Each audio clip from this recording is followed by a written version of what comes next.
closed captioning working, and there is a slide coming up that will explain to you how to turn that off if you prefer.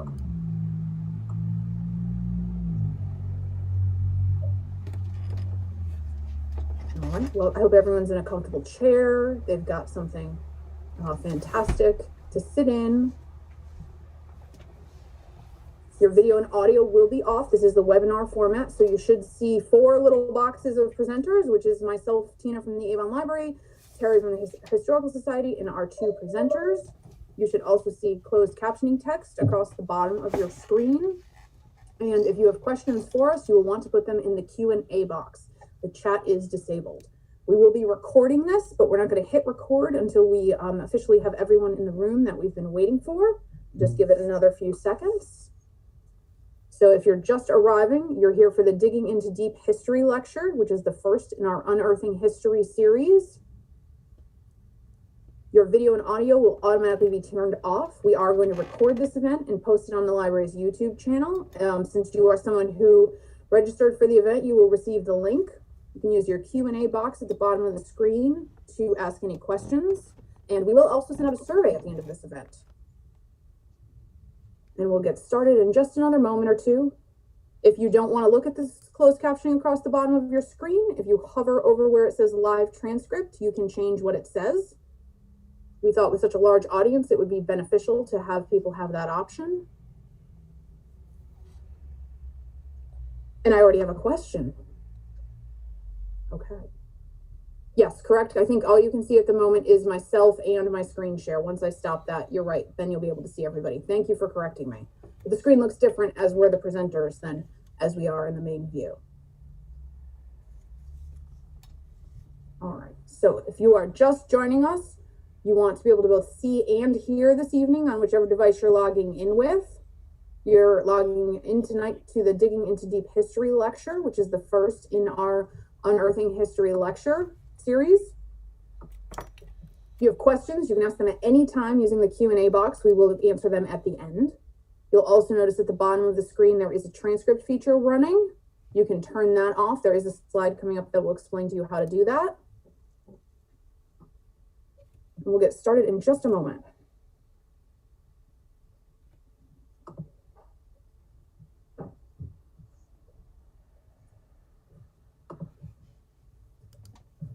All right, welcome everybody.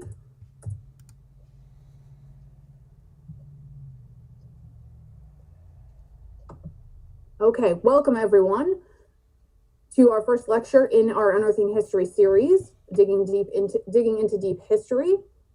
You want to be able to both see and hear with the device that you are using. You will see that there is a transcription feature across the bottom of your screen. If you want to turn that off, you can by hovering over the bottom of your screen. We will be recording this for everyone today, and we'll send out the link tomorrow. Hopefully tomorrow, could be the next day. And there's the screens with how to turn off the transcript and the box for Q&A if you have any questions. All right, I think we have most of our people, so I'm going to go back to the beginning and officially start recording this and get everybody ready. Welcome everyone, I'm Tina Panic from the Avon Library. We are here to launch our Unearthing History series, and I just want to run through the housekeeping for the evening before I turn it over to one of our co-hosts, Terry Wilson from the Historical Society, who will then walk us through our fantastic bios of our presenters, and then we'll have a lovely presentation. The format for today will be the lecture itself. You can post questions in the Q&A box at any time. We will answer them at the end. When we finish the formal presentation, we'll announce that so that if you need to leave, you can, and then we'll do the questions for as long as we're able. We will record this, and it will be posted on our Avon Library YouTube channel, and we will email it out to all of the participants. You'll notice there's a transcription feature at the bottom of the screen for those who need it. Those who don't want to can hover at the bottom of the screen and turn it off. You'll also notice the chat feature is disabled, and that's just for less distraction because we have a very large audience this evening. Okay, I'd like to now turn it over to Terry Wilson to introduce our guests. Thank you, Tina. Good evening. On behalf of the Avon Historical Society, the Avon Library, the Avon Senior Center, our Avon Town Historian, and the Planning Committee for Unearthing History, I welcome you to what we hope will be an educational and informative series of events this year. We also thank the Farmington Bank Community Foundation for a grant to make all of this possible. I'd like to recognize the planning committee who assisted Tina, Jen, and me to put this all together. Mark Banks, a local archaeologist who was part of the discovery team, Nancy Najarian from the Institute for American Indian Studies in Washington, Connecticut, Howard Wright, geology teacher at Renbrook School and our presenter in April, and Becky Saul from the Farmington River Watershed Association. All are on with us this evening. As some of you may know, the discovery of the Brian Jones Paleo-Indian site along the Farmington River in Avon happened in early 2019. In February of 2020, we held the first public presentation about it at the Avon Senior Center.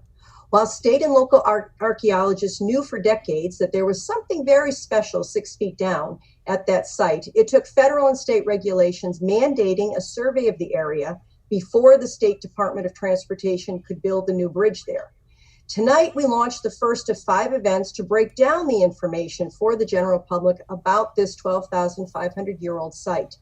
This human occupation site is named for Brian Jones, the state archaeologist who suspected that there was something very special deep down and was able to see much of it before his untimely death in July of 2019.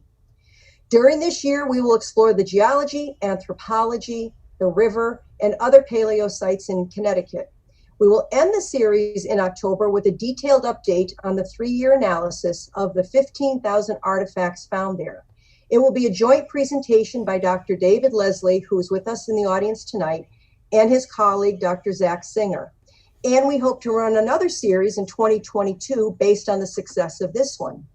So to begin our journey back to 10,000 BC, we have with us 2 gentlemen who participated in this excavation and will share some basics with you about archaeology today. Paul Wenger is Assistant Director at the Institute for American Indian Studies in Washington, Connecticut. He's been working in the field of archaeology for over 17 years. He holds a bachelor's in anthropology from Franklin Pierce College and a master's in experimental archaeology from the University of Exeter. In addition, he serves on the board of the Archeological Society of Connecticut and is a registered professional archaeologist. Scott M. Brady currently serves as president of the Friends of the Office of State Archaeology, FOSA. He has been a FOSA member and a vocational archaeologist since 2012, when he retired after a career with the City of Hartford. He also serves as a board member of the Archaeological Society of Connecticut. So I'd like to turn it over to Paul and Scott. Thank you so much. I just want to say welcome to everyone. Just a big thank you to both Terry and Tina for setting this up. And a big shout out to my volunteer extraordinaire, Nancy Najarian, who also set this up and kind of connected me to both the Avon Public Library and the Historical Society. So Scott and I are going to be presenting a little bit of information on what exactly archaeology is, what archaeologists do, what they don't do, and how avocational archaeology really helps to inform professional archaeology. And that's something that we really want to stress, is that a lot of times we think that archaeology is something that's not obtainable or doable by someone who's just on the street or retired or learning or reading a book about it. It's something that you have to have advanced degrees to perform, which it helps. But you can be involved in these kinds of situations and these kinds of excavations with just a little bit of your time. And that's something that Scott will discuss. So I wanted to start with a quote from a very famous archaeologist. And it says, "Archaeology is the search for fact, not truth. So forget any ideas you have about lost cities, exotic travel, digging up the world. We do not follow maps to bury treasure, and X never marks the spot." This is from the world's most famous archaeologist. You might have heard of him, Dr. Henry Jones Jr. If you don't know Dr. Henry Jones Jr., I'm going to give you a picture of him. There he is, Dr. Henry Jones Jr. He sometimes goes by his nickname, Indiana. And why I say he's the most famous archaeologist in the history of archaeology, at least in the 20th century, he's the most famous, because archaeology is within the kind of zeitgeist of popular culture. Popular culture loves archaeology. We see archaeology in shows like Oak Island, and in shows with other people from the History Channel to the Discovery Channel to the Learning Channel. All of these kind of shows promote what we would call archaeology, right? So archaeology is really embedded in popular culture, and our idea about what archaeologists do are informed by popular culture. And it's something that I will be talking about. It's something that I know Scott will be talking about as well, is this idea of what people think we do and what we actually do. And there's a big difference. So this is not to say that the popular culture and archaeology and popular culture doesn't help archaeology in a way. Harrison Ford was actually inducted to like the American Institute for Archaeology, or the Archaeology Institute of America Board of Regents or something, like 10 years ago. I don't know why, for being Indiana Jones apparently. But it can be argued that popular culture and archaeology, in a sense, fuels interest, and interest is a way that you can learn about real archaeology. So one of the things that we wanted to talk about tonight was, what do real archaeologists do if they don't fight Nazis and find holy grails and things like that? What do we do? So first is, what is the term archaeology and where does it come from? So the term archaeology comes from, it comes from, this is from the Society for American Archaeology. It is the study of ancient and recent human past through material remains. And I wanted to focus on this one word, material remains. What does that mean? Well, material remains can be a lot of things. It can be scallop shell pottery. It can be kaolin pipes. It can be masks that we wore last week. And so archaeology is the study of these materials that humans leave behind. We often call these things artifacts. And I'm sure you've heard that term, and in many lectures, I'm sure that most of you who are attending this have attended some archaeological lecture at some point in your life and have heard the term artifact thrown around. These are kind of synonymous with each other: material remains, artifacts, and the term material culture. So archaeologists study these artifacts, but what is an artifact? We drop this term all the time, but what actually is it? And the definition that I'm going to be using today is an object made by a human being. We could also say that an artifact is an object that has been altered by a human being.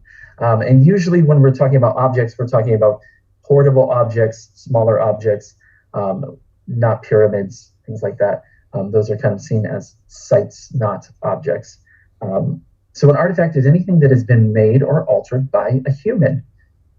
And what are those kind of things that we see? These are artifacts. We have an axe here. We have some polychrome pottery here. We've got some channel flakes from the Templeton site. We've got some medical masks I wore last week. These are all objects that are made by humans. And one of the things that archaeologists strive to get from these objects is, why did we make those things? How did we use those objects? What is the purpose of those objects within our culture or within our society? So how do we get those objects? I get a lot of questions related to well, the first slide related to Indiana Jones, really. Saying, why are you here? Why are you working in Connecticut? Why are you working in the Northeast? You know where you should go? That's usually the first thing. If it's not dinosaurs, it's, you know where you should go? You should go to Egypt. I hear they have a lot of archaeology in Egypt. And to that I say, I imagine that they do, yes. But one of the things that we look at is how archaeologists recover artifacts are through various methods. The biggest one is through excavation, and we'll get to that in just a second. Then there's surface collecting. Surface collecting can be a walking through a field that's been recently plowed.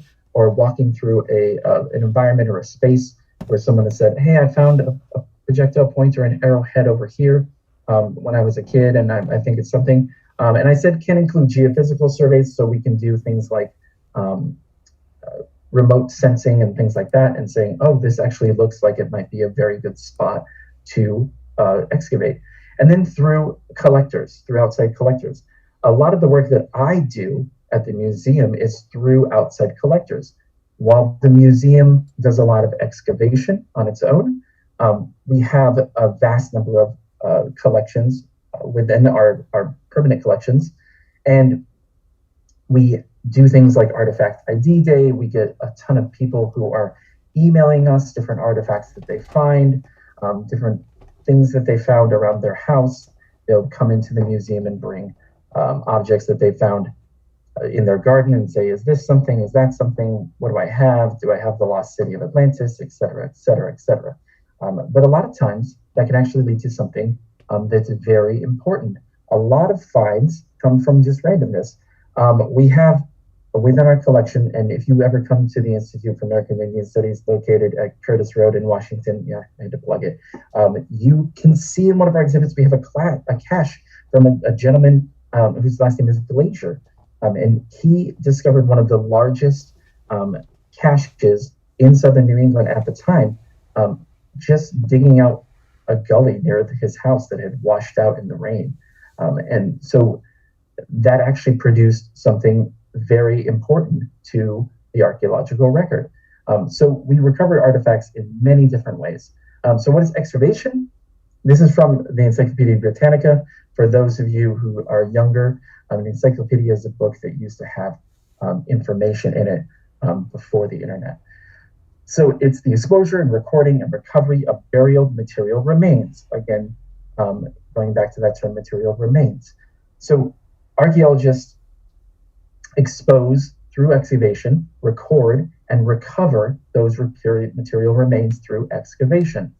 And so archaeology is a invasive type of science.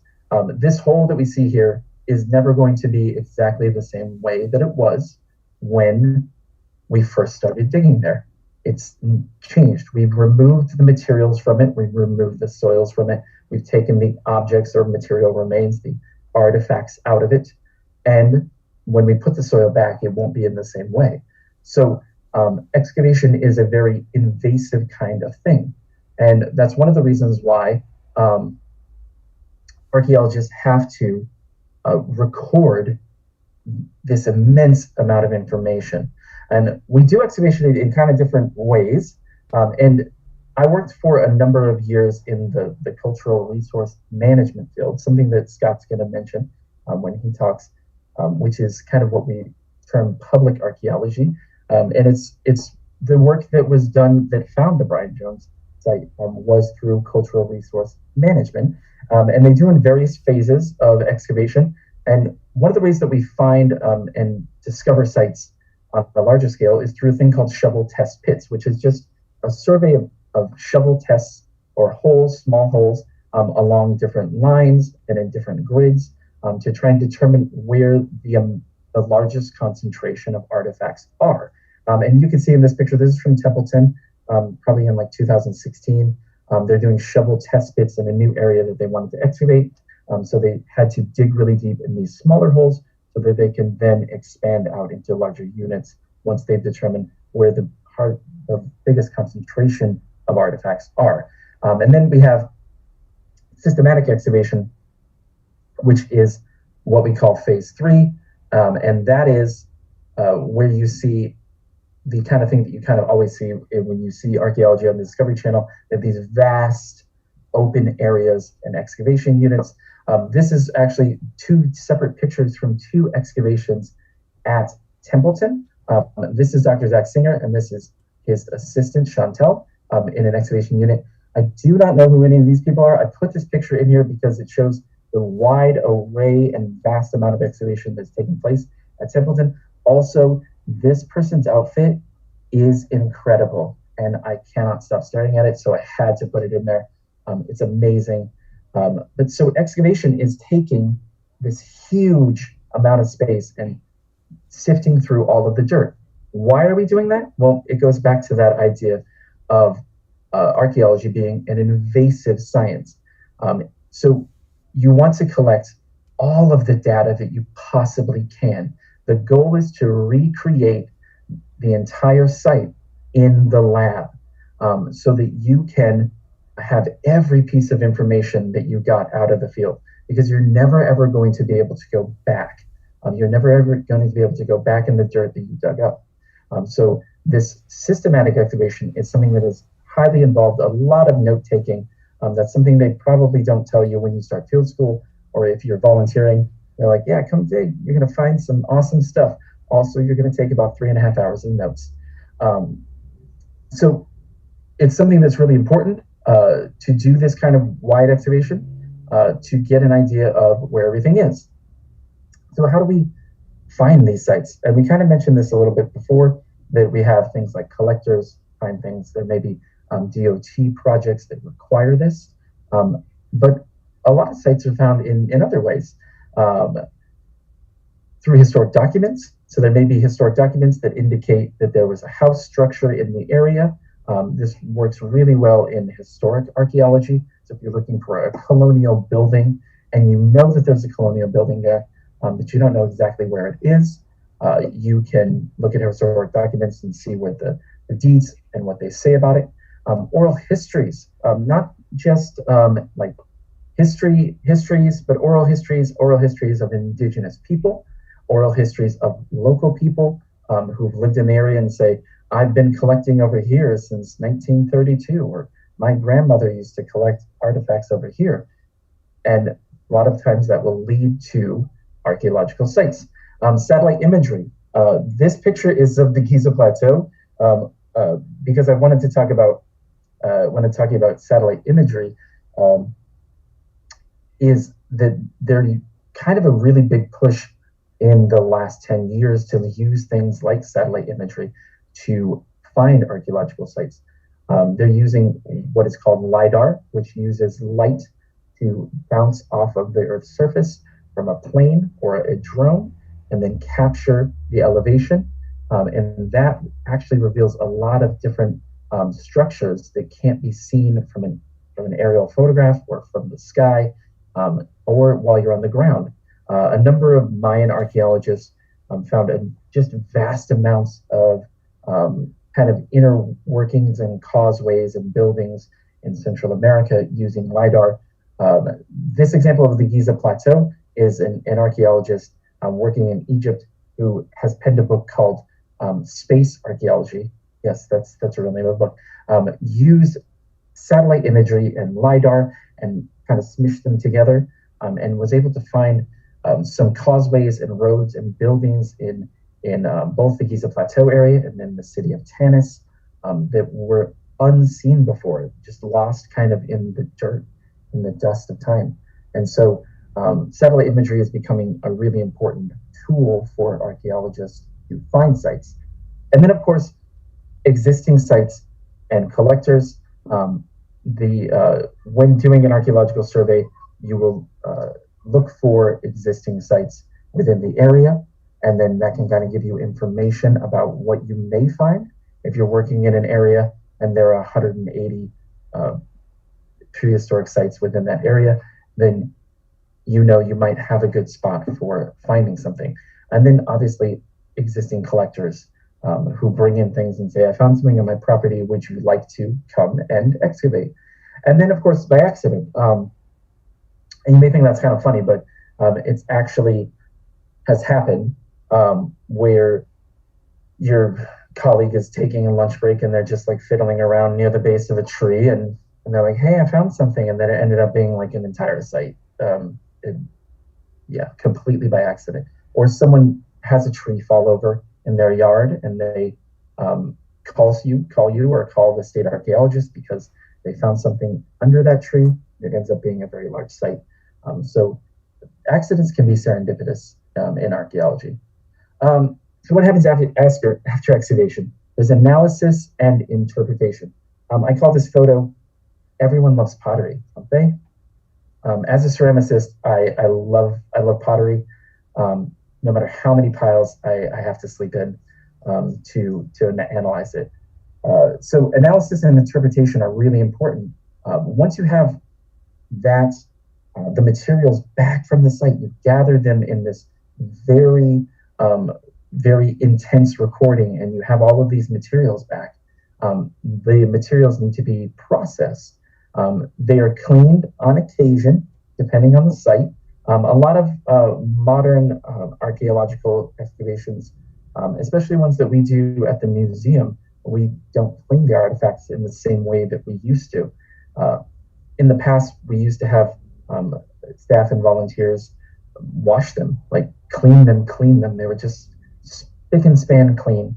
And we don't do that anymore because a lot of residues and a lot of science has changed in the analysis of residues and things that can be found on artifacts. And so the dirtier the objects are, or at least the more evidence that they have on them from that original site, sometimes the better they are to analyze. So they're processed, they're cataloged. In a lot of cases, they're given a number based on where they were found within an excavation unit or where they're found within a site. And then they're bagged and tagged and put away so they can be brought back as needed. One of the biggest things about archaeology is that we always want to have this ability to bring back information so that another researcher researching a similar site, researching a site in the same area, can have access to that information. What good is knowledge if it's not shared? And so the artifacts are processed.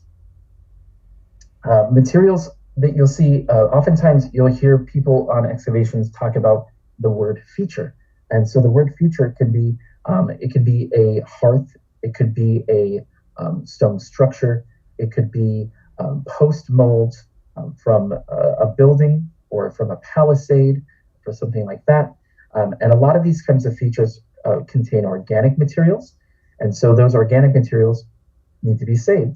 And so those features will be excavated and brought back, sometimes entirely intact, sometimes in pieces, but all the dirt and organic material will be brought back to the lab and processed in a different way than the artifacts would be processed.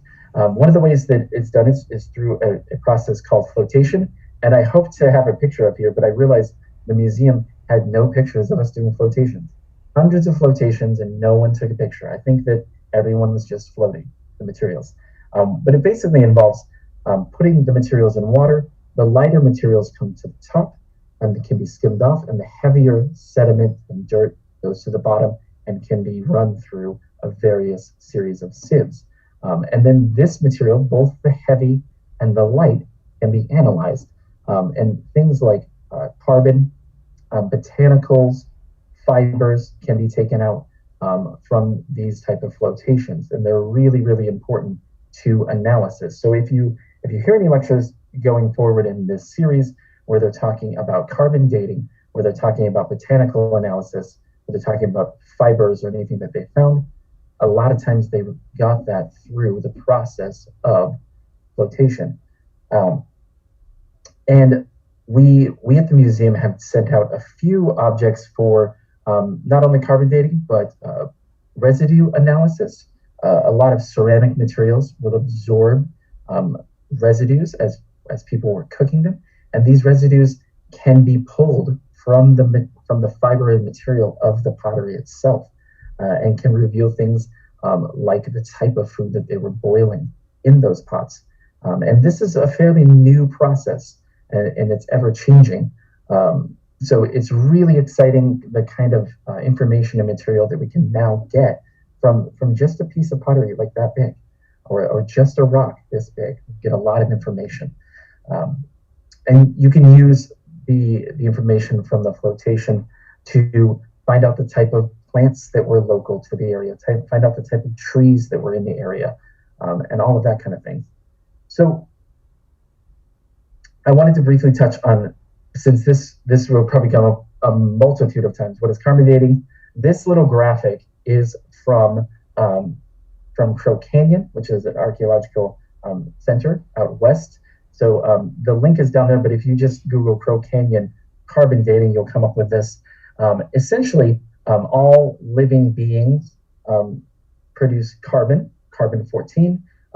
So a plant gets carbon through the photosynthesis process. We eat the plant or we eat the turkey that holds it. And as soon as the living thing dies, it begins to decay. And carbon has a half-life. I think it's like 5,700 something. Someone will have to correct me. I'm not a big radiocarbon guy. And it breaks down as a half-life, much like if you thought of when you have nuclear spent fuel rods, they have that half-life. So every certain number of years, the molecules break in half, and then every certain number of years, the molecules break in half, and this is measurable. And so because carbon-14 can break in half in a specific amount of years, it is measurable, and we can measure this through this carbon-14 dating method.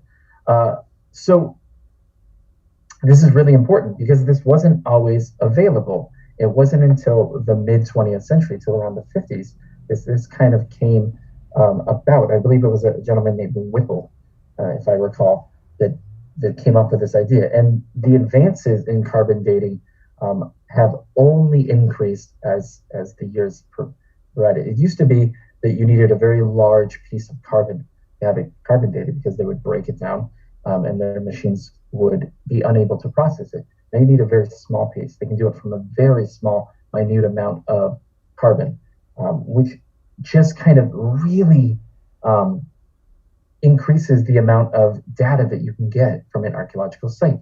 And if the carbon is saved, so if we had a site that we dug in 1973 and the carbon was saved properly, it can be analyzed again.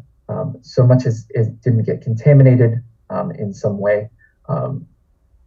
Someone wasn't smoking near it or something like that, but who knows, it's the 70s. So this can be still giving us information. So like I said before, archaeological material retained from the site can still give us information, even decades after it has been excavated. And then other dating methods that we use there's this principle of superposition, which I'm sure everyone listening to this has experienced or know, that the things on the upper level, this is the surface level here, are younger. And that because of the way that the Earth lays down dirt and we lay down dust in these kind of stratigraphic layers in stratigraphy, the younger stuff is on top and the older stuff is on the bottom. And we can use this to date objects in a way. It's not a particular date. We can't say that this whole entire stratigraphy is 5,200 years ago, and everything found in that stratigraphy is 5,200 years ago. It's all relative. And this can be succumb to things like little chipmunks burrowing inside can ruin that by moving objects. Been noted that worms can move a vast amount of dirt and objects between stratigraphic layers. But this is a really good way to get a general idea of, hey, we found this portion of the site and this portion of the site. And with sites like the Brian G. Jones site and Templeton, these very old sites, we see deep deposits where not only do you have the layers of the existing time period, but you have the layers that came on that, and then alluvial layers that just came washing and floods, creating very deep layers. And that's why the excavations for these types of sites go very deep. And we're only kind of discovering now that perhaps in the past we didn't dig deep enough, that there actually might be sites where we thought they had ended. There might actually be older sites. Something that we are actually looking into at the museum currently, looking at a couple of excavations from the 1980s, which may indicate that they have older deposits and older kind of living areas that are perhaps even Paleo-Indian that were never excavated. So this superposition is really important for getting kind of a relative date. Then we have this idea of seriation, or using different types of objects. This graph is on pottery in the southern New England. This is from Dr. Lucienne Lavin. Yeah, it's just an amazing kind of chronology of pottery and how it's changed over time. If I was going to give an analogy of what seriation is, I would say that seriation, if you think of cars and how they've changed over time, if you think of the Chevy Nova, it was an awesome muscle car, and then in the 80s it was this little like thing of a car that completely changed, that didn't represent this awesome muscle car, and then as it kind of progressed, it changed into wanting to be an awesome muscle car again, right? And we can see this progression, we can see this change over time in everything that humans produce. And knowing a specific date, so if we had a carbon date here, and we had a carbon date here, and we had a carbon date here, we can see the progression through time and relate these objects to each other within specific time frames. And using things like typology, which is saying that all of these objects present specific types of attributes and therefore are related to each other, we can put them in this type of chronology. And it helps out that humans really like to change things over time and really like to be stylistic.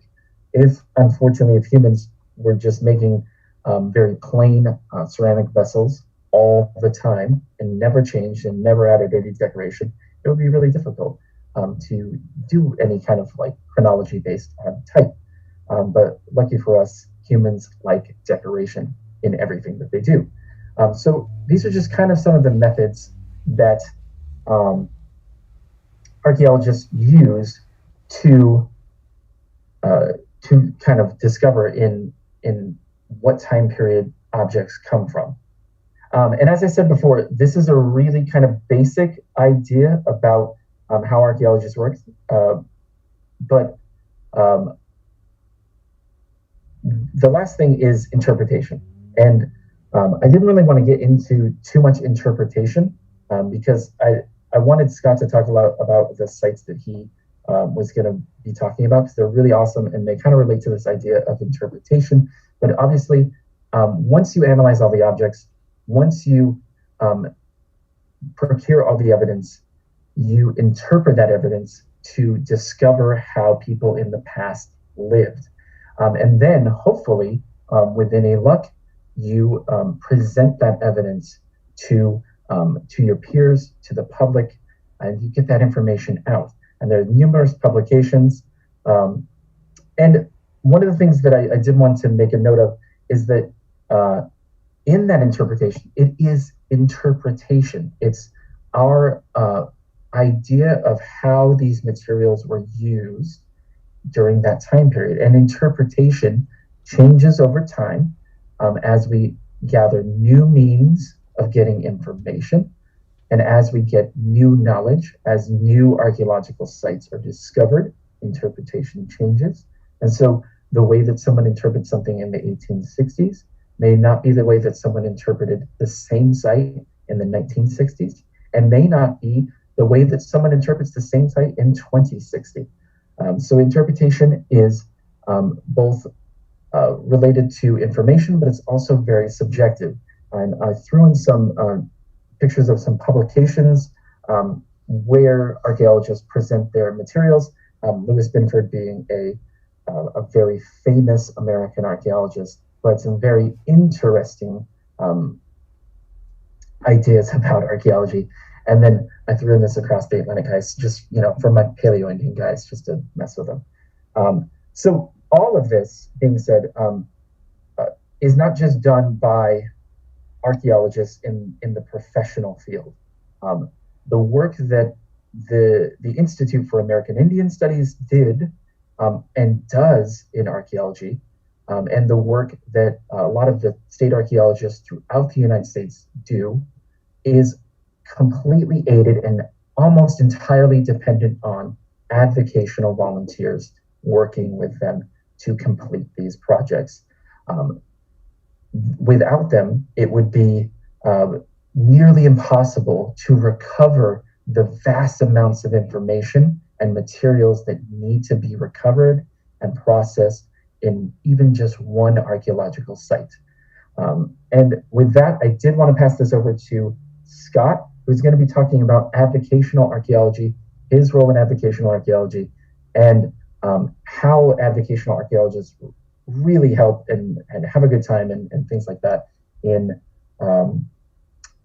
helping to help learn about the deep, buried past of the United States. So, Scott? Thank you, Paul. You did the hard part. Now I get to take it home with a few sites that people might be interested in. Okay.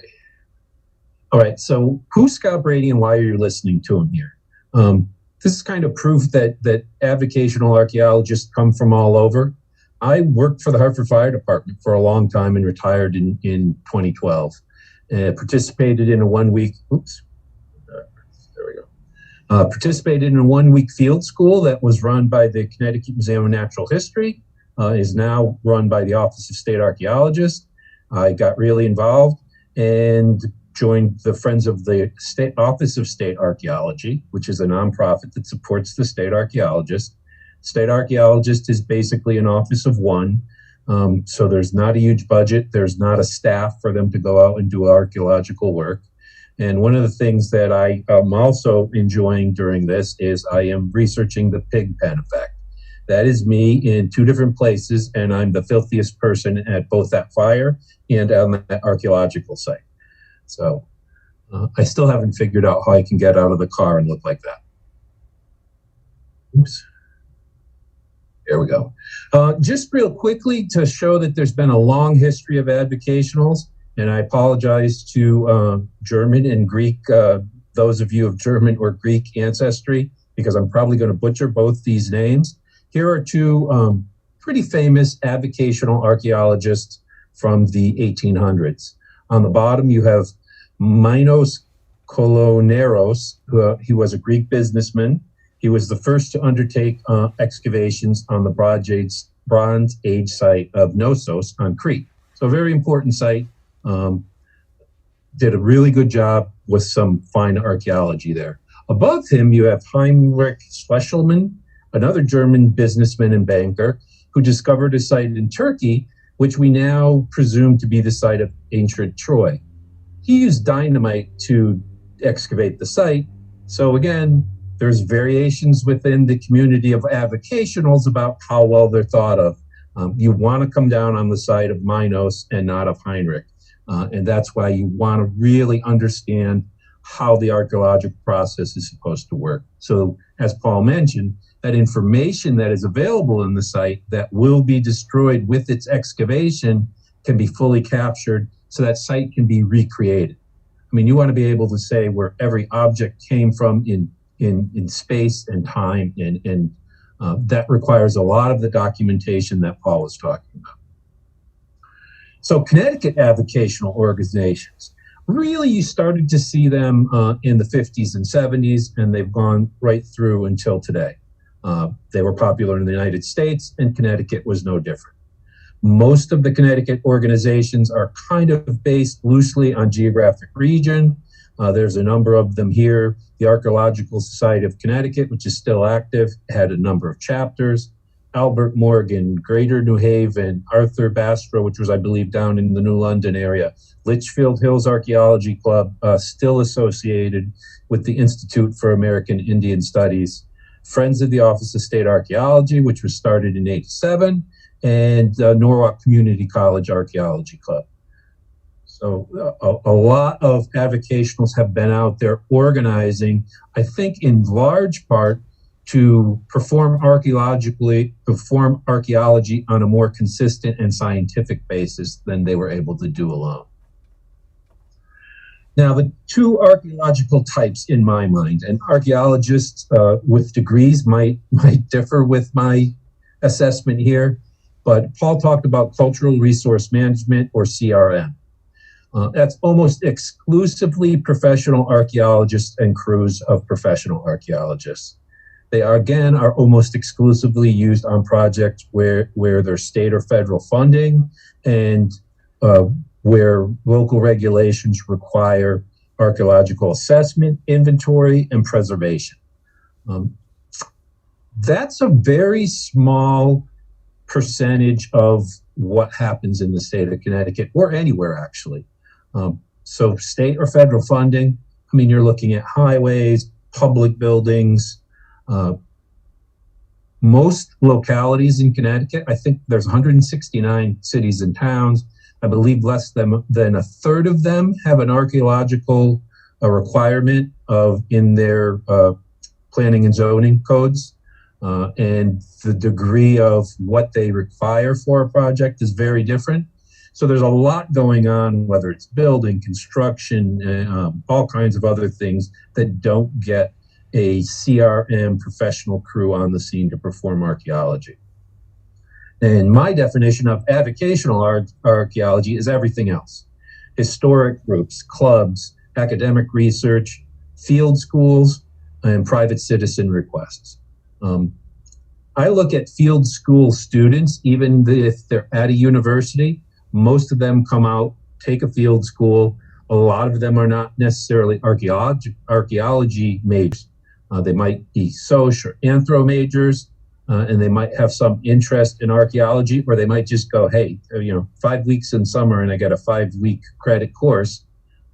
So they're not really coming at it the same way as a professional. They're coming at this much more like an avocational, learning under the oversight of a professional archaeologist. And then within the actual archaeological community, we have people, there's a couple Cub Scouts there in the bottom working on their little excavation. So from young kids, senior citizens, retirees, degree holders, non-degree holders, it's a very wide array of people that are participating as avocationals. So what do avocationals do? What do they participate in from an archaeological perspective? Well, they participate in the remote sensing, the geographic information systems. So they might help with ground penetrating radar, magnetometry. They're not analyzing the data that those surveys produce, but if you look in the bottom right on your screen, you can see that that magnetometer is being walked on a line on a grid. And to give them a straight line to walk, you might be one of the people holding the rope at either end. Not the most glamorous job, but it actually makes a difference in how that information is collected and the reliability of that information. In the middle, there's ground penetrating radar, and you can see some of the blue flags that are stuck on the ground. Same thing. They would build a grid to help guide them in their oversight, guide the machinery over the topsoil in nice, straight, consistent lines so that they could get good data on what was below the surface. Up on the top left, that's just an excavation. And that's kind of what most people think of when they think of getting involved in archaeology. And certainly many of our members participate that way, and it's the part that they enjoy the most. And then lastly, down in the lower left, that's a couple of FOSA members in the lab at UConn, cataloging, sorting, and cleaning the artifacts that we've deemed are acceptable to be cleaned. Paul is very right that there's much more science that's available on an uncleaned artifact if you're looking at proteins and use wear and a number of other investigations that can be performed on artifacts. So what people think archaeologists find is pretty much what you see on this page, right? They have all kinds of crazy stuff. The first question I've been asked most times when I ask people, or when people find out I work alongside the state archaeologist, volunteer in that office, is, are there any more dinosaur bones, and how many times have you found dinosaur bones here in Connecticut? So archaeologists don't find dinosaur bones unless it's a really fortuitous accident. There were no people and dinosaurs at the same time. That's why they're not particularly interested in dinosaur bones. You could find some of the megafauna perhaps that existed in timeframes where there are people and those types of animals on the landscape. And human bones, we should talk about a little bit too. The modern, or the most current, idea on human remains is that archaeologists generally tend to want to leave them in place as a sign of respect for those individuals, unless there's some compelling reason that they cannot stay there. They'll be destroyed. And I've seen where DOT, for instance, in putting a roadway, or a town putting in a school, will move that project, will move that roadway a couple hundred yards one way or the other, move that building or parking lot to a different area in order to preserve an area where there's suspected or known human remains as a respectful gesture. There are times when those remains need to be removed. I think probably the most recent that some of the listeners might have heard about was the discovery of some human remains out in Ridgefield. An individual was doing some work in their cellar and uncovered these human remains, which you can't leave people in someone's cellar. So state archaeologist Dick Bellantoni went out there, removed the remains, and where he's exploring the thesis that though they are potentially, or hypothesis, I'm sorry, that they are potentially involved in the Battle of Ridgefield during the Revolutionary War. So it's a really interesting project. But we don't find treasure, we don't find crowns, we don't find big vases. For every King Tut's tomb, for every great cache of blades that Paul talked about earlier, with all those fluted points down here that were found, those are really great products. People don't throw away good stuff. People get rid of stuff that's broken, old, out of use, worn out, doesn't help them anymore. So what do archaeologists really find? This is more like what an archaeologist would find. And we'd be very excited to see all this. These chips are the exact same material that vase was. And by understanding the ceramic types and looking at the glazes and patterns, and if you're lucky enough to get a maker's mark, you can figure out that it was maybe that complete vase, or at least something very similar. We find broken pipes.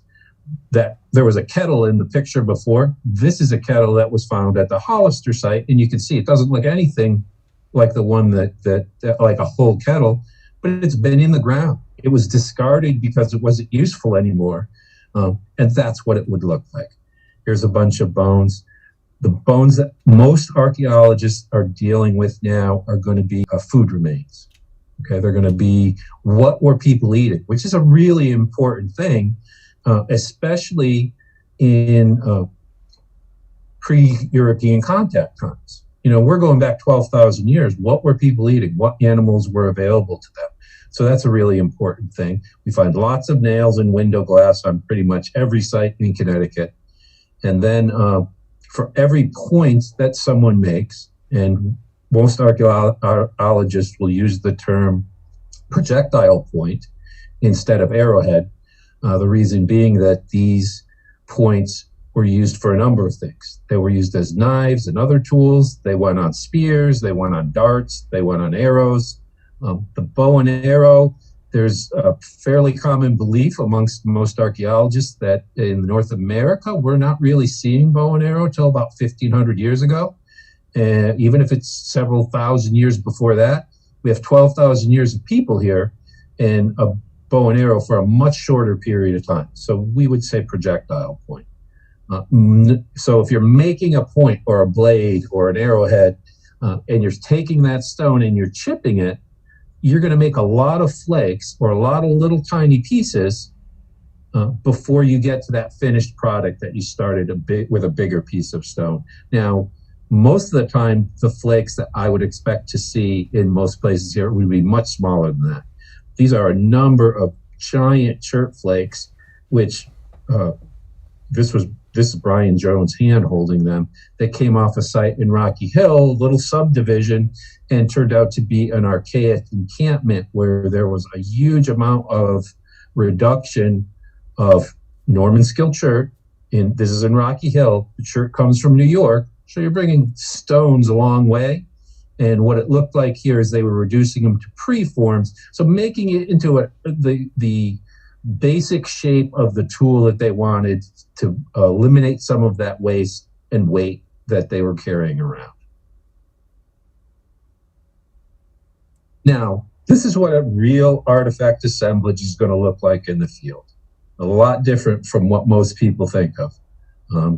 There's the window glass, there's all kinds of broken ceramics, and the artifacts that they are looking at right now are from one 50 by 50 centimeter quadrant. So when archaeologists excavate, most of the time we're going to go with a meter square.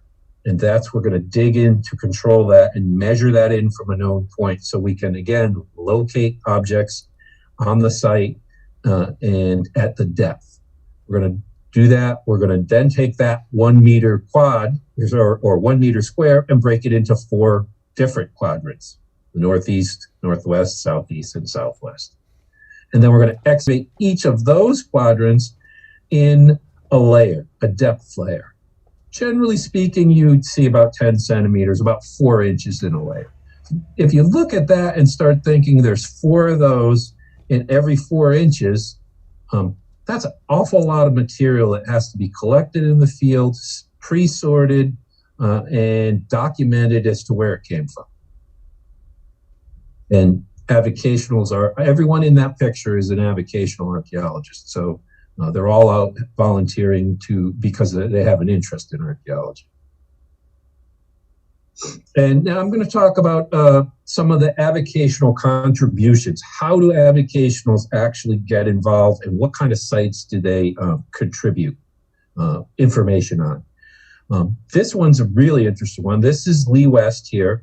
Lee West is a member of the Friends group. He's also a member of the NEHSSIE. He is not a trained archaeologist. He lives in a 1750 colonial home.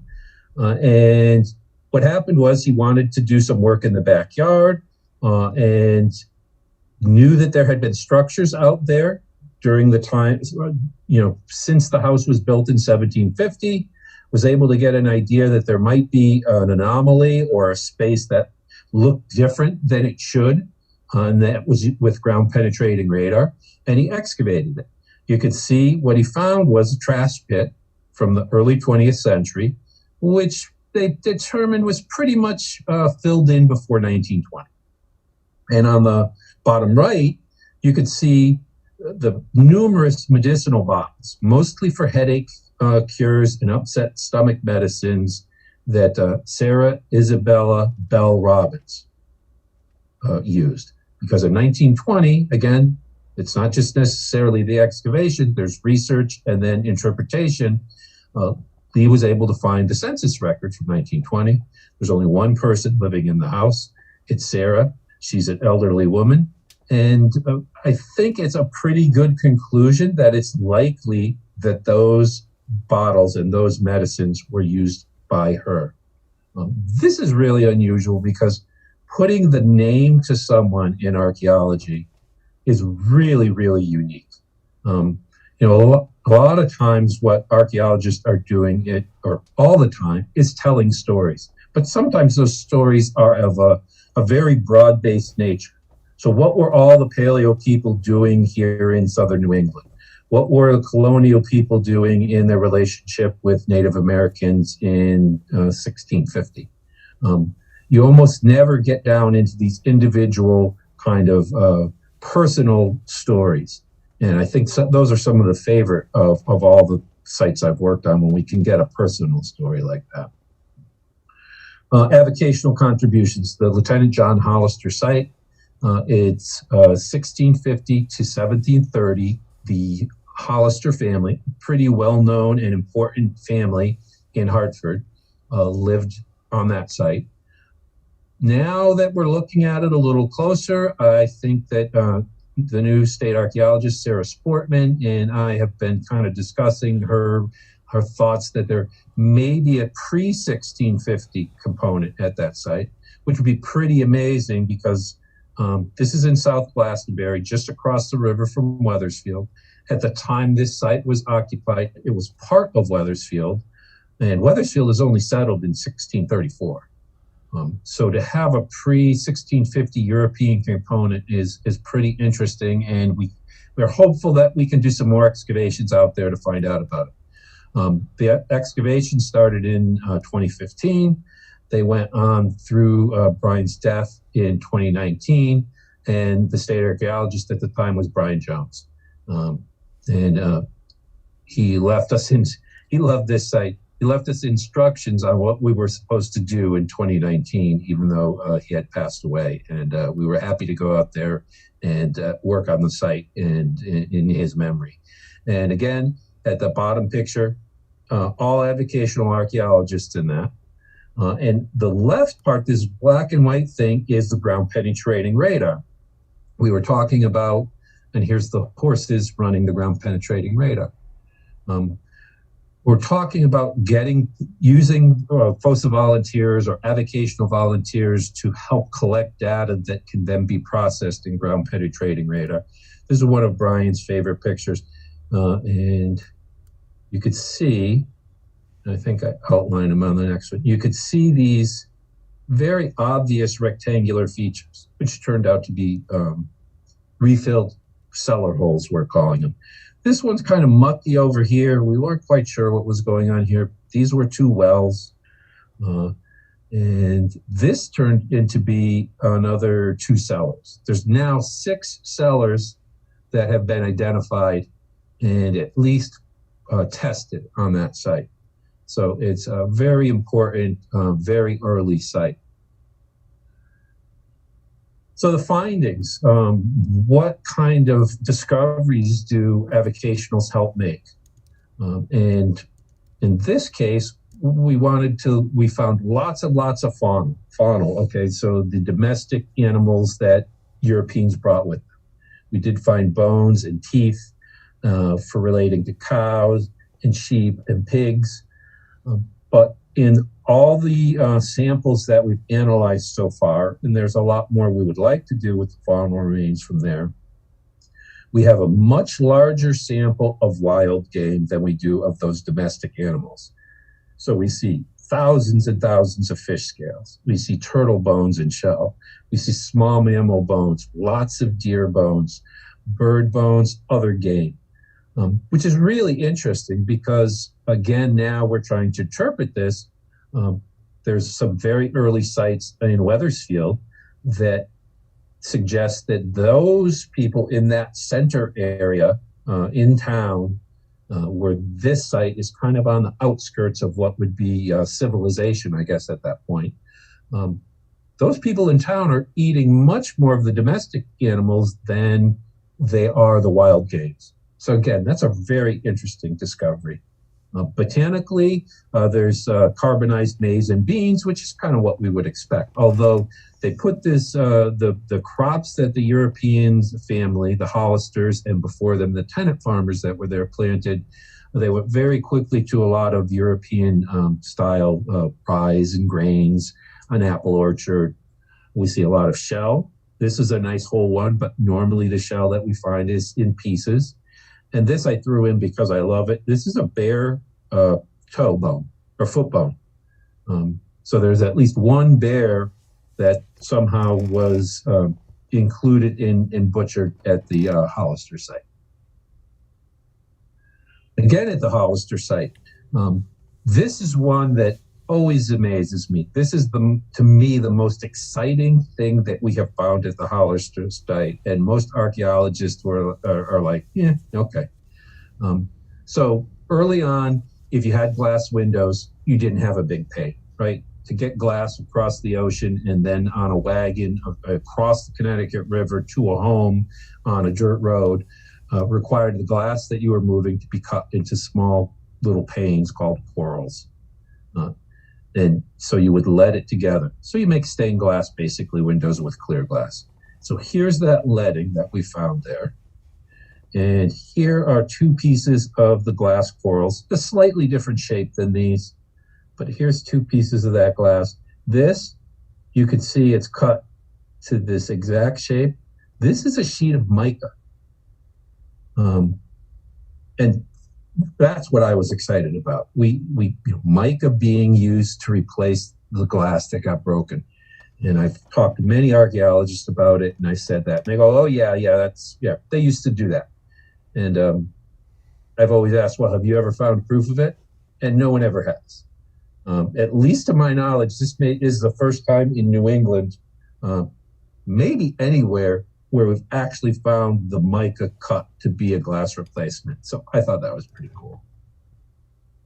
More at the Hollister, and I'm going back through time. I promise you I'll get to some of the paleo stuff that I think a lot of the listeners are interested in.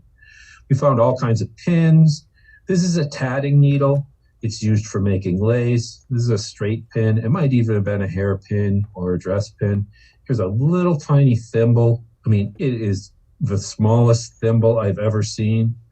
Again, this is not surprising to find these kinds of artifacts at on a colonial site.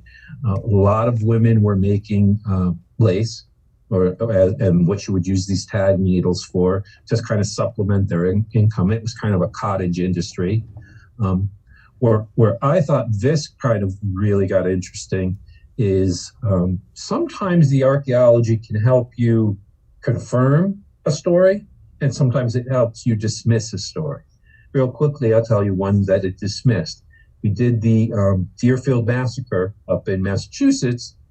They have a monument, and the history that came down with it is this is where all the victims of the Deerfield Massacre, when the Native Americans came down, raided Deerfield, took captives, and went back up to Canada, are buried. We used, I was allowed to go up there and assist Nick Bellantoni, the state archaeologist for here in Connecticut, went up with two GPR experts from the USDA that we work with.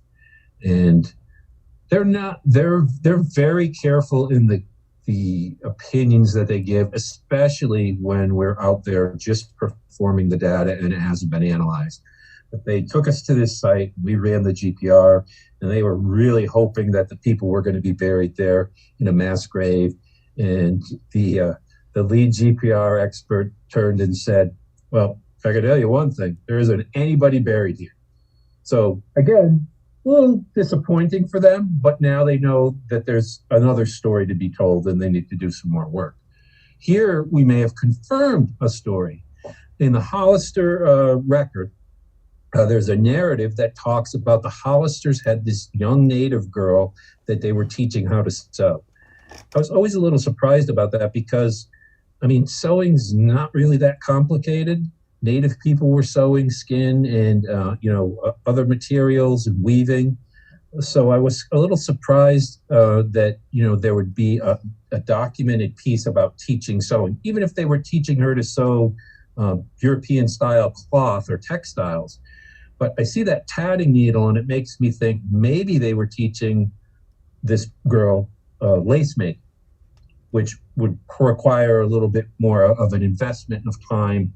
And again, a little personal story, very small thimble. She's supposed to be a very young girl, and that tatting needle. We can't say that's what happened, but it sure is interesting that those things seem to be aligning.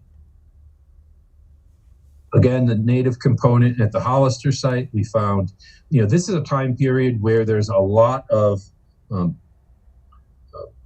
fear. There's a lot of fear in the European community against that the natives are going to throw them off the land. And they probably had the opportunity to at some points. Even within the native community, there's some tensions between the different tribal groups. But here at Hollister, we see something that tells a little bit of a different story for at least a brief period of time. We have all these trade beads. We have this native pottery. I've been doing archaeology since 2012.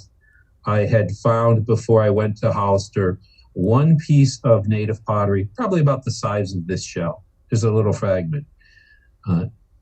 Here in one cellar that I worked in, we took over 40 or 50 pieces this size.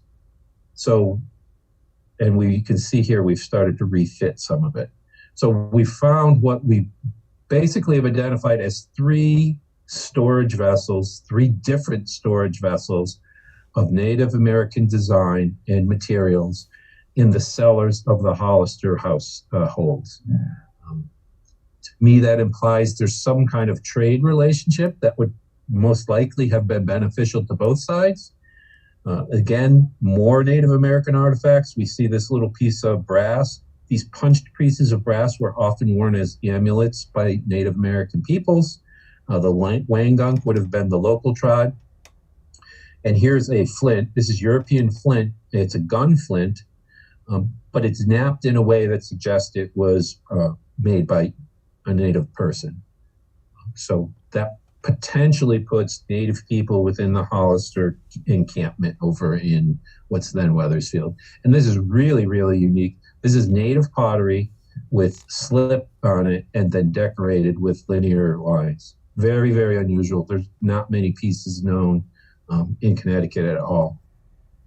So they have some kind of really interesting relationship with the Native peoples. This is another quick archaeological excavation that came up. Sometimes they're not planned, right? This was a construction project that somehow had not been lined up by the to do archaeological excavation and research before they started. And what we found was a late archaic encampment, about 4,800 to 4,200 years before present. That's on 6 radiocarbon dates. It's a rescue or a salvage operation by the state archaeologist, Brian Jones. That's him in the center. Here we are working it. Here's the machine. We're working both sides of this trench that they're making. And what are we finding? We're finding that this landform has been stuck there for at least 5,000 years, which is really interesting because most of us know that rivers meander and wander, and something has protected that area from South Glastonbury, probably from about the bridge, the Putnam Bridge down. And that landform is a relic from at least the Archaic period of over 5,000 years ago. What we found there was earth ovens, which I'll show you a picture of in a minute, and a possible house floor. We had artifacts that this adze down here, beautifully pecked adze, could be used for working wood, could be used as a hoe, and narrow stem points, these little narrow stem quartz points, a local material. Here's a cobble that was probably broken to create a point. Here's a piece of chert. Again, this material is not local, so that implies there's some kind of trading going on between the people that are living there at this time. And this is a paint pot, and we'll take another picture. You have another picture. So here's a couple of earth ovens. And you can see when most of us start doing archaeology, especially as avocationals, we're very, very interested in the things, the artifacts. And I think as we get more experience, we start to understand that the features tell us way more, and they're way harder to find than artifacts. So you can see that there's this really, really charcoaly section down at the bottom, and that's bark that has been charred. Then there's these different colorations. This red coloration is probably heated soil. And then there's more material and carbon in here. And this one's really, really dark. So these are probably earth ovens. They would dig a pit. They would put coals in it and embers. They would put material that they wanted to process, cook in them, cover them, and sort of like the idea of a lua, pig roast kind of a concept. And then they could return and retrieve the material in here. This here is that paint pot in situ. Really neat. There's a red ochre material, really red stained material. Hang on one second.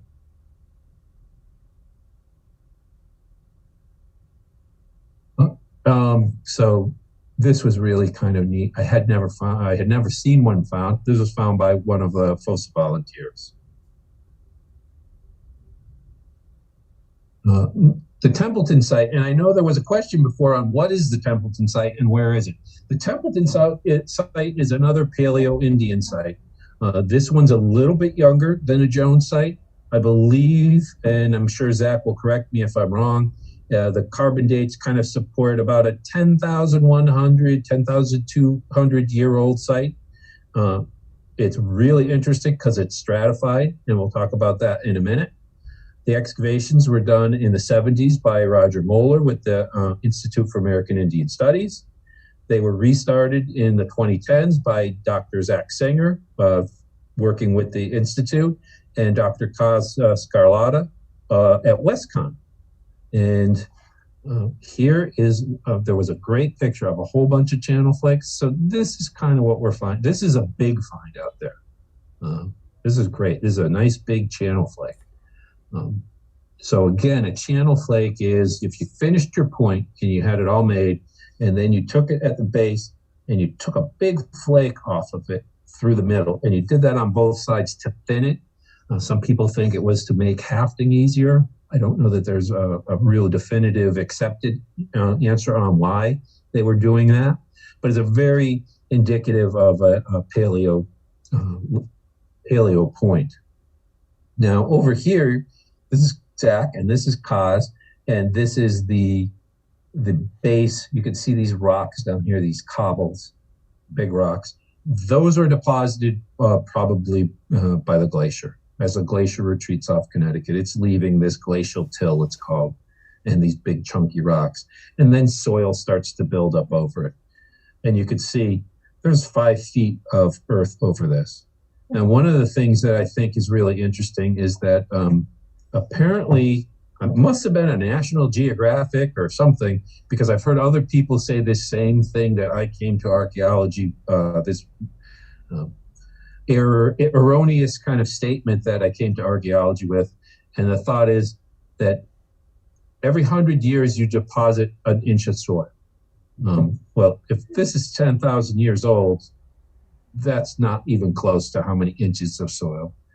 And it's true that, you know, the organic, and I think the thought there is you have trees and leaves and grasses and all these materials, and the animals that live on them will fall down onto the ground, they'll convert to soil, and it's going to build up and get higher and higher in every single year. That would be true perhaps if there was no removal of soil. So when a tree falls and now returns to the soil, other plants grow and start to remove those nutrients and remove that soil from the ground.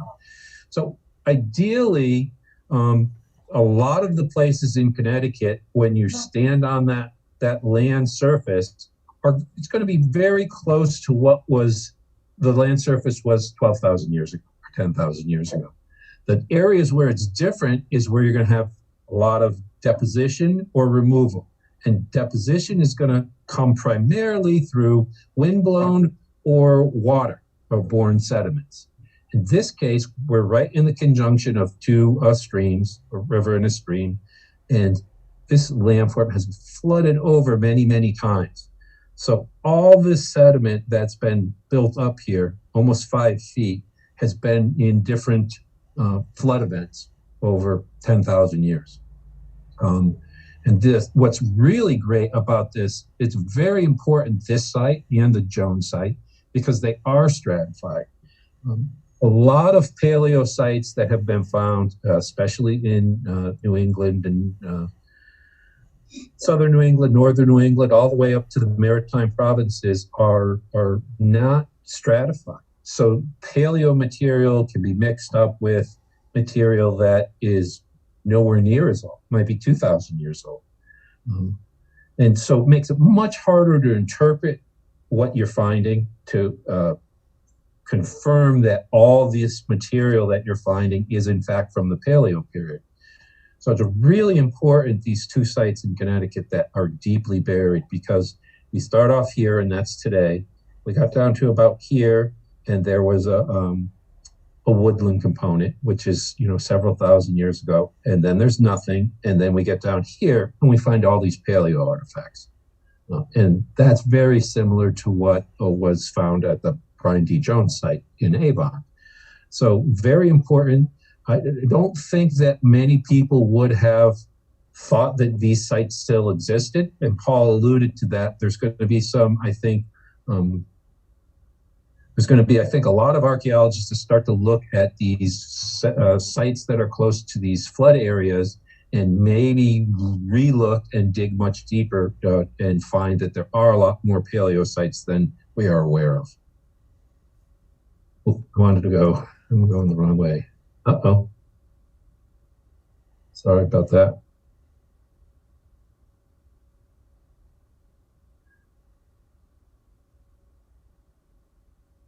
Should have done it that way, huh?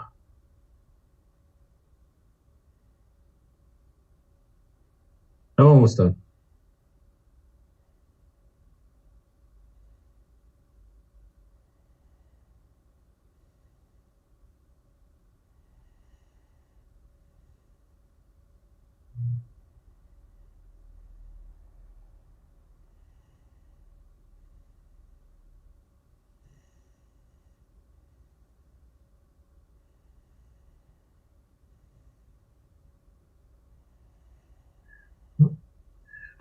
And I don't want to go too much further. I don't want to take all the steam out of what Dave and Zach Singer are going to talk about. These are crazily important sites, and I think that the two of them are a little bit modest about how important those sites are in the research on Paleo-Indian peoples, the first peoples that are coming into this area after the glacier is retreating. I think that those sites will be looked at for many, many years, and I'm really looking forward to all the things that they're going to add to the Paleo-Indian story here in the U.S. I'd like to thank the Avon Library, the Senior Center, the Farmington Bank, all the groups that made this series possible. I'd like to thank the Friends Group, the Office of State Archaeology, and most important, since Brian's death, I always end my every presentation remembering him. This is not a picture of Brian doing archaeology, but I think those that know him knew that that kind of fits his personality. That's Brian. That's his son Tristan with him. I think it's a great loss for most of us in the archaeological community, whether we're advocationals or professionals. He was a friend and a mentor to so many of us, and I'm thankful that I was able to come here and present to you this evening. And I'd be happy to take questions if there are any.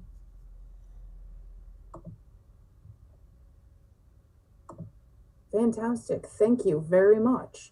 Our first question, just to clarify, this Templeton site is where? Because first I answered one way and I think I was wrong, so I had to correct it. So can you clarify where the Templeton site is? Yeah, it's in Washington, Connecticut. It's actually not far from the Institute. So it's near the New York line in Washington, Connecticut, and at the conjunction of a stream and a little river. Okay, fantastic. It's the Chappaqua River, and it's literally like 5 minutes away from the Institute. Yeah. Are there the next question really ties to Avon in terms of are there any other Paleo-Indian sites located near or around? And the question seems to be the context of Avon, I guess, in terms of New England is really, are there other areas that we have found Paleo-Indian sites? I would say not a lot, no. But that's probably something that that Zach and Dr. Leslie can answer a little bit better. I would say, like something that Scott was mentioning, the stratification of sites is really important. So yeah, we have a lot of paleo materials, and we have sites throughout New England where there's like a base of a point here, and you know, Joe Bob found one in his field over here, but it's not in the same way that these two sites have the vast amount of information that they have available from them. But that's yet to be determined. You know, maybe Joe Bob's Field is the next Paleo-Indian site. We don't know. Okay. The next question is, local indigenous cultures consider their landscape and culture as sacred, with a value system our society doesn't share. How do archaeologists approach respecting the beliefs of the cultures being studied as they do their work? That's a really good question.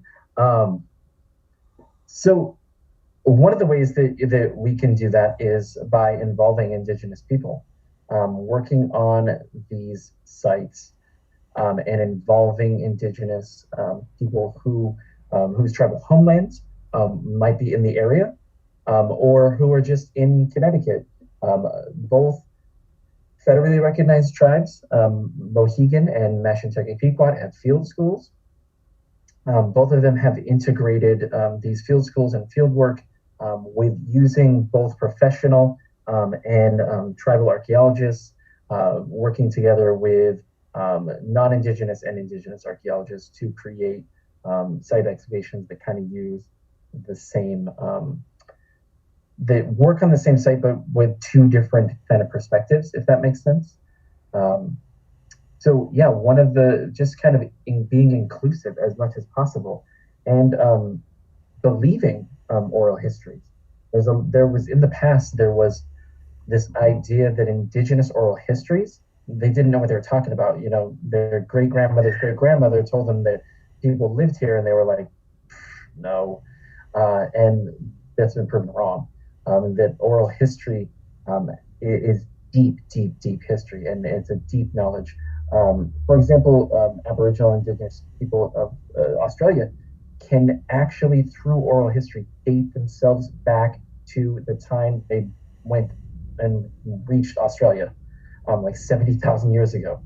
So part of that inclusion is believing oral history and listening to Indigenous people. And most CRM firms now, when working, use like tribal historic preservation officers and have liaisons that come out to sites and things like that, that work with them. Yeah, I don't want to speak on behalf of the state archaeologists, but I've had the opportunity now to work with state archaeologists, Nick Bellantoni, Brian, and Sarah Sportman.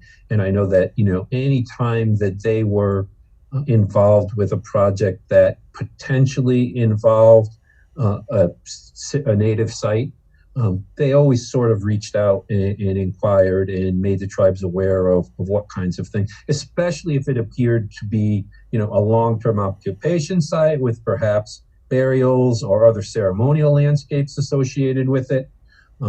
They've, I think, spent a lot of time cultivating relationships with the tribe. And I think most of those relationships have been very good most of the time. You can't always be wrong, but I think that those relationships have worked out really well for both the tribes and for archaeology in the state. Excellent. Our next question is, where in Connecticut can we find the most sites? And perhaps another way to approach the question would be, are there areas in Connecticut that are more concentrated in one time period versus another? I don't know what Scott would answer, but I would say possibly not in one time period or another, but and my answer to be, where would we find anywhere that you live, someone else probably lived, because colonial people occupied indigenous land and used the land for similar reasons. So they wanted to be near fresh water, near food sources, near places that were out of the wind. And colonial people often stole kind of roots and lands. Think of like a lot of roots in New England used to be native pathways that were then turned into colonial roads that would then turn into major routes. So where specifically, I don't want to say everywhere, because that's be wrong and incorrect, but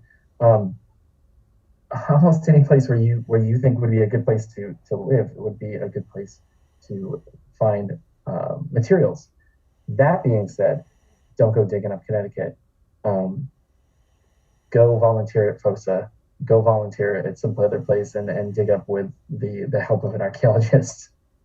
No, that's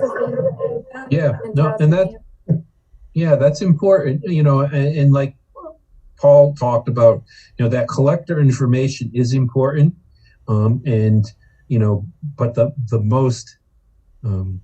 least obtrusive collector is the one that's doing a field collection, right? They go to John's farm and they walk behind the tractor after it's plowed and they get the material, and hopefully they are documenting it and reporting it to the local historical society or the Office of State Archaeology, so that if there's something significant, that additional research can be done. And as to where people lived, I think if the ideal place is somewhere close to water. So the same things that draw us to, you know, guy wants a view of the lake or the stream or the pond. Those are places that native peoples, the first Europeans here, and even today, we all live in a place like that. So if you look at that piece of land, I think, as Paul said, and go, I'd like to live here, there's probably at least one component of a site and maybe several different time periods that it's been occupied. Okay. Our next question is, do we have any sites that indicate an African presence? In the sense, is like a colonial African presence, or like someone coming from Africa pre-European colonization? They didn't specify, so you could answer really either way. Okay, I would say first off, in a pre-European colonization, I don't believe there's any evidence that anyone came from the African continent here. In a post-colonial concept, yes, absolutely. Connecticut was a colonial state in America, and people owned slaves here, and so there are numerous sites. One of the biggest and well-known is in East Haddam. The freed slave named Venture Smith owned a very large piece of property there along the Salmon River, and excavations have been done there by Seriation group and others. Seriation group that was run by Dr. Lucianne Lavin and Dr. Mark Banks worked on that property. And there's actually a State Historic Preservation Office booklet about the excavation at Venture Smith's homestead and the work that was done there. And I was lucky enough to work for that CRM firm and excavate at that property. So there's a lot of I would say post-colonial African presence here, and a lot of post-colonial Native American and African presence in various sites throughout Connecticut. Yeah, I would add a couple sites that I thought were kind of interesting. The lighthouse site in Barkhamsted, that was I believe it's in Barkhamsted, that was done by Kenny Fetter from Central, was a really kind of a self-sustaining community that had a lot of freed African peoples, Native Americans, sort of a marginalized community that kind of built their own kind of life and village. So that's a really cool site, and there's been some really interesting archaeology that Ken did. I think he's actually republishing his book on that site soon with an update. So that's something people might want to look for if they're interested in that. And then right now, I know the state archaeologist is looking at a project that might involve Caesar Peters out in Putnam, who's another freed African-American slave. And he was freed, built a home, did very well for himself. And so that's an interesting project that we hope comes up, sometime soon. Tina, if I can just interject, this is Terry. Sure. Both of you mentioned upcoming speakers we have. Ken Fader is going to be in May, and he's going to be talking about the Farmington River, the digs that he's done all along this region and in this area, and the excavations that have been done there. And then Dr. Lucianne Lavin, who wrote the book of the Connecticut Indigenous Peoples, is going to be our September speaker, and she's going to cover quite a lot of what you all are talking about. As well as the indigenous people from probably the beginning of this Paleo period up to present, because there was certainly an awful lot of people here over the course of 10, 12,000 years, and she has done the book on a lot of them. So that's great. So you're mentioning all of our upcoming speakers. So those of you still with us, please sign on to the whole series, because you'll be hearing them. And then our next event will be with Howard Reitz, who's going to talk about the geology of this region, which is really fascinating, and you need to really know about the rifts in this area, how the river was formed, and really this is probably why some of the folks came here and worked here, because of what they found here. And when you find out that there's certain things on one side of the mountain, then the other side of the mountain, you're going to be kind of surprised. So that's worth it. I just had to give a plug for all that because you've been naming all of our guests for this year. So thank you very much. It's a great lineup. Yeah. Yes. And everyone who's attended tonight will get a link with the recording for this, and they will also get a link to sign up for the rest of the series, and they will get a link to the organizations mentioned by both of our presenters today. So you can just sit back and relax. We will send everything right to your inbox. So just can you guys leave us with a final thought before we log off for the evening? Could you tell us perhaps what your favorite part of archaeology is? Scott? I mean, I think I kind of said it. It's the story, right? It's the story. For me, I still haven't lost the fascination with whether something that's 50 years old or 10,000 years old.